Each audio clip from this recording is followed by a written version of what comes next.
اعوذ باللہ من الشیطان الرجیم بسم اللہ الرحمن الرحیم۔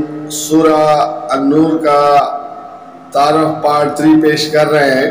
حالانکہ حضرت زینب رضی اللہ تعالیٰ عنہ نبی صلی اللہ علیہ وسلم کی حقیقی پھوپھی امیمہ بنت عبد المطلب کی صاحبزادی تھی۔ بچپن سے جوانی تک ان کی ساری عمر حضور صلی اللہ علیہ وسلم کی آنکھوں کے سامنے گزری تھی۔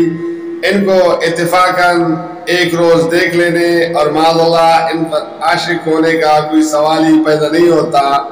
پھر اس واقعہ سے ایک ہی سال پہلے نبی صلی اللہ علیہ وسلم نے خود ان کو مجبور کر کے حضرت زید سے ان کی شادی کی تھی۔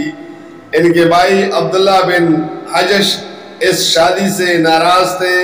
خود حضرت زینب رضی اللہ تعالیٰ عنہ اس پر راضی نہ تھی، کیونکہ ایک آزاد کردہ غلام کی بیوی بننا قریش کے شریف ترین گھرانے کی بیٹی طبعاً قبول نہ کر سکتی تھی، مگر نبی صلی اللہ علیہ وسلم نے صرف اس لیے کہ مسلمانوں میں معاشرتی مساوات قائم کرنے کی ابتدا خود اپنے خاندان سے کرے، انہیں حکماً اس پر راضی کیا تھا۔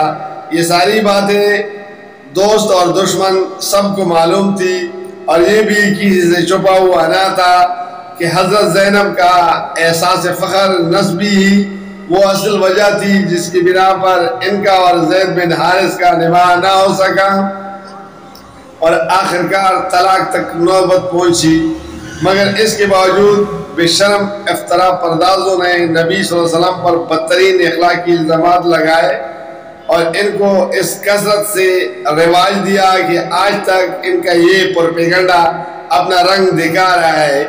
اس کے بعد دوسرا حملہ غزوہ بنی المصطلق کے موقع پر کیا گیا، اور یہ پہلے سے بھی زیادہ سخت تھا۔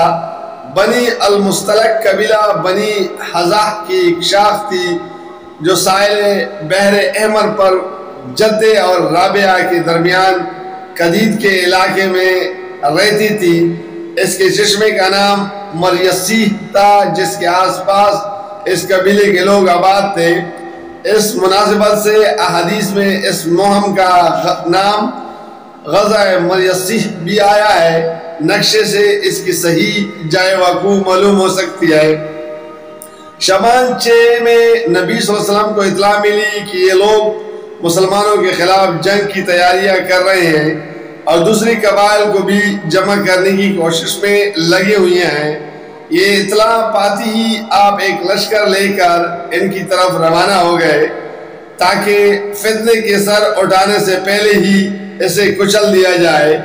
اس مہم میں عبداللہ بن ابی بھی منافقوں کی ایک بڑی تعداد لے کر آپ کے ساتھ ہو گیا۔ ابن سعد کا بیان ہے کہ اس سے پہلے کسی جنگ میں منافقین اس کثرت سے شامل نہ ہوئے تھے۔ مریسیح کے مقام پر حضرت صلی اللہ علیہ وسلم اچانک دشمن کو جا لیا اور تھوڑی سی رد و خرد کے بعد پورے قبیلے کو مال و اسباب سمیت گرفتار کر لیا۔ اس مہم سے فارغ ہو کر بھی مریسیح پر لشکر اسلام پڑاؤ ڈالے ہوئے تھا کہ ایک روز حضرت عمر رضی اللہ عنہ کے ایک ملازم جاجاجہ بن مسعود غفاری اور قبیلے حضرت کے ایک خلیف سنان بن دبر جوہنی کے درمیان پانی پر جھگڑا ہو گیا۔ ایک نے انصار کو پکارا، دوسرے نے مہاجرین کو آواز دی۔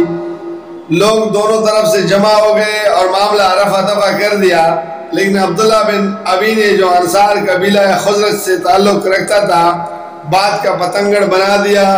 اس نے انصار کو یہ کہہ کر بھڑکانا شروع کیا کہ یہ مہاجرین ہم پر ٹوٹ پڑے ہیں اور ہمارے حریف بن بیٹھے ہیں۔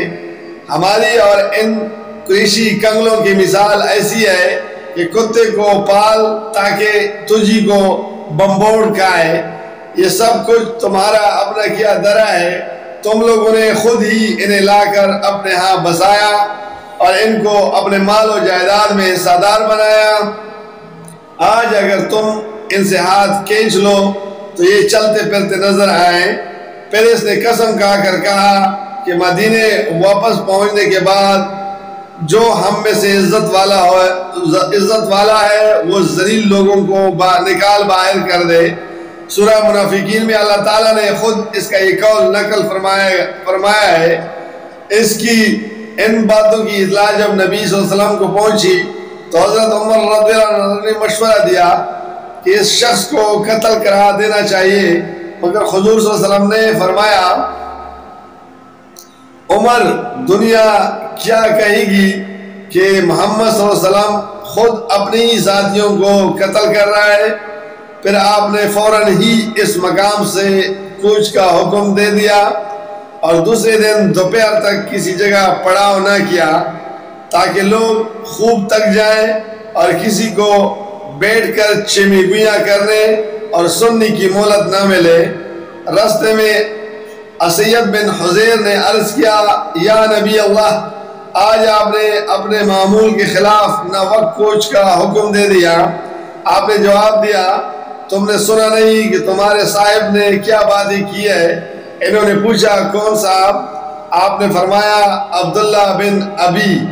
انہوں نے عرض کیا یا رسول اللہ اس شخص سے رعایت فرمائیے، آپ جب مدینے تشریف لائے ہیں تو ہم لوگ اسے اپنا بادشاہ بنانے کا فیصلہ کر چکے تھے اور اس کے لیے تاج تیار ہو رہا تھا۔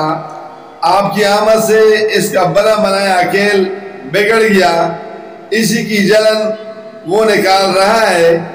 جزاک اللہ فی امان اللہ۔